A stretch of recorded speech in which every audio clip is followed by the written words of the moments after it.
In the criminal justice system, sexually based offenses are considered especially heinous. In New York City, the dedicated detectives who investigate these vicious felonies are members of an elite squad known as the Special Victims Unit. These are their stories.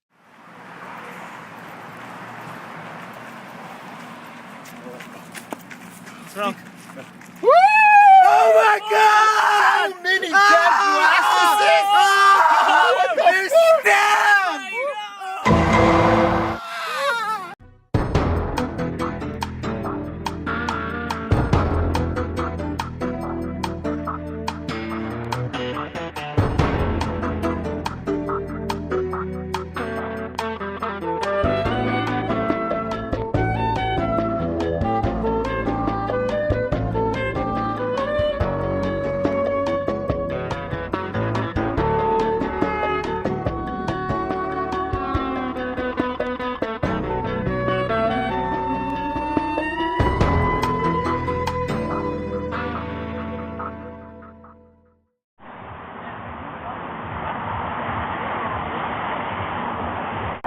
How are the witnesses?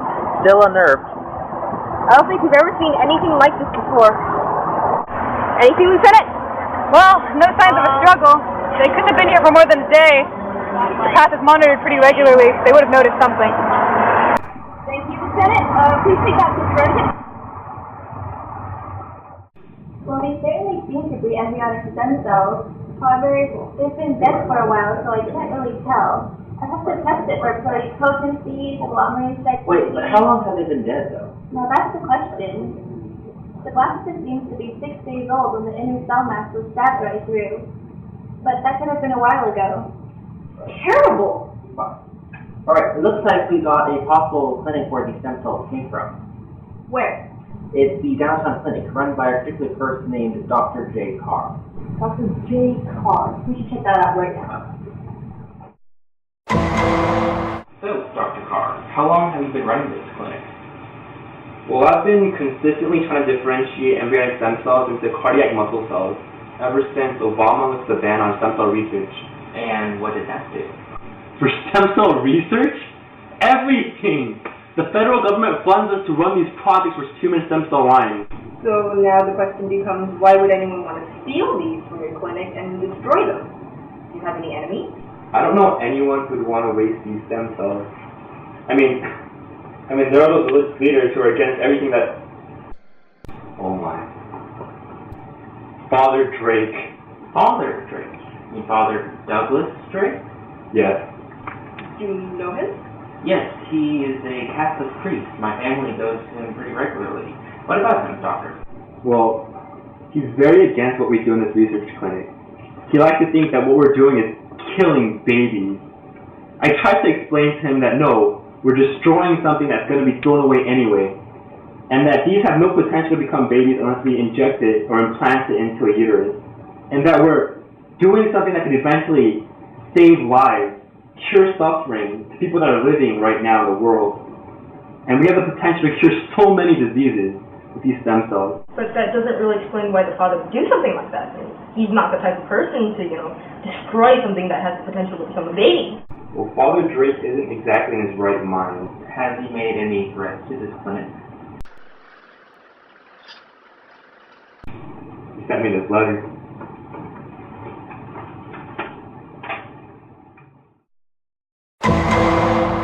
And let me say this, my great congregation. On this day in which the Lord had made, go out with peace. Be happy. Do well towards others. Bless us, Father, but it appears this time you have sick. What's this?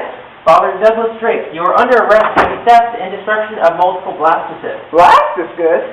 You have the right to remain silent. I'm pro-life. And say can and will be I wouldn't used against destroy you in a anything. court of law. You're going to pay for this. For what? You crying? I did nothing wrong. My only crime is loving life. Let me explain this. What's wrong with this? Clearly shows a profound hatred for Dr. J. Carr's stem cell research lab. Don't you think this is a bit extreme? They use innocent people to try to cure diseases. This madness needs to stop. I guess that would depend on your definition of people. Where were you on the night of August 15th? I was taking confessions at the church. Plenty of people can vouch for me. Listen, I may not like the idea of what they're doing in these research clinics, But I'm not going to break the law for it. I just wrote a letter. But it was a very strongly worded letter. Yeah, but still, it was just a letter. I believe you have 24 hours to charge me with something, or you have to let me go. And you can't charge me with anything. My client does not need to answer your question. You have no viable proof of either the theft or the destruction of the blastocyst. You need to release him immediately. She's right. We're going to have to release him. He has to be lying. But there's no way we could prove it. Prove this. Oh, that's my cousin Bethany. Oh? Yeah, she has Huntington's. I'm sorry to hear that. Is she the reason why you got into this line of research, to find a cure? Yeah, it is. Thank you, Doctor. It's been nice talking to you.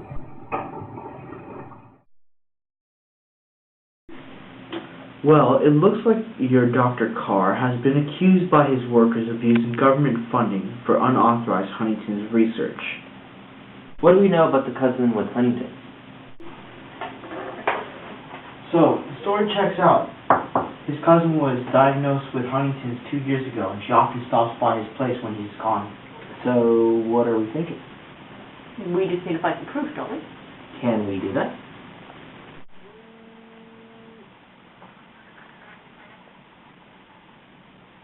Ooh, we're onto something. So, Miss Garnett, you worked for Dr. Carr for quite a while, and you say that he's been misusing the funds that have been given to him? How so? Well, according to the bill that listed the federal funding of stem cells, you can only use funds for research on embryonic stem cell lines for purposes stated in advance. And what has Dr. Carr been doing? He's using the funds for his own research. We're only approved for research on striated muscle cells, but he wants to save Bethany. We even lied to our donors about what we're doing with their embryos, and we photoshopped the paperwork with their informed consent. I see. Thank you, Ms. Garnett.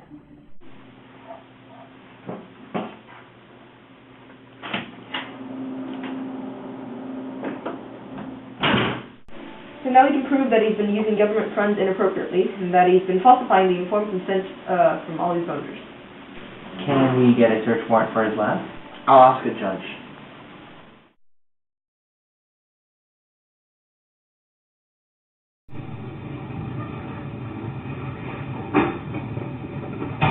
Oh, hello, detective.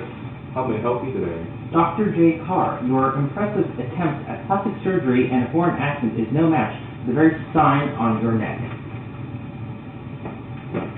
We are hereby arresting you for the illegal use of government funding.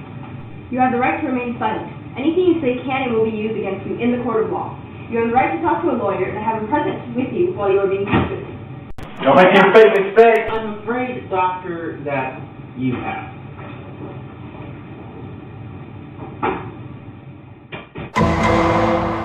Mr. LeBlanc, have a check light, please. Not guilty, Your Honor. Miss Bryant, call your first witness. The prosecution calls Miss Stephanie Garbutt to the stand.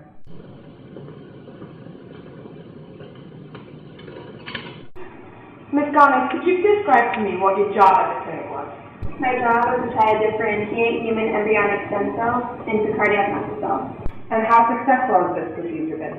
I really wouldn't know. I haven't been there in over a year. What's the reason for that? They started trying to differentiate the stem cells into nerve cells, and we told the NIH and the donors that we were working with muscle cells. Miss Garner, could you tell the court whether nerve cells are federally funded or not? They were not. And who decided this change of practice? Dr. Carr? No further questions. Thank you, Your Honor. Ms. Garnett, what was your relationship with Dr. Carr? We were very friendly. I always considered him a genius, and I always admired how he was dedicated to saving his cousin's life. Then why stop working for him? I just felt what he was demanding of me was illegal. How close was your relationship with Doc? I just told you, we were very close. Is it fair to say that you two have worked long hours? Yeah, but how is that relevant? Let me get the question. So you guys developed a close bond. Were you ever married? No, our relationship, that was too much of a hassle. I didn't want a relationship. Ms. Garnett, can you explain to the court what these papers are? Where did he get this? Answer the question, please. There were letters that it was Dr. Carr. Letters? That's odd. You guys worked very close. Why send letters? Objection, Your Honor. The prosecution feels that it is not relevant to the case. Overruled. You may proceed, Counselor. Why send this? Well, they weren't traditional letters. They were love letters, I reckon. You guys were in love? No. He told me over and over again. He tricked me. And maybe you felt so betrayed that you decided to testify against him in a high-profile case? I never said that. No further questions, Your Honor. Sorry. Your Honor, can we have a 10-minute recess? All right. We will have a 10-minute recess. There goes a big witness. We need to at least get him for cheating that federal money and lying to the embryo donors. Come in.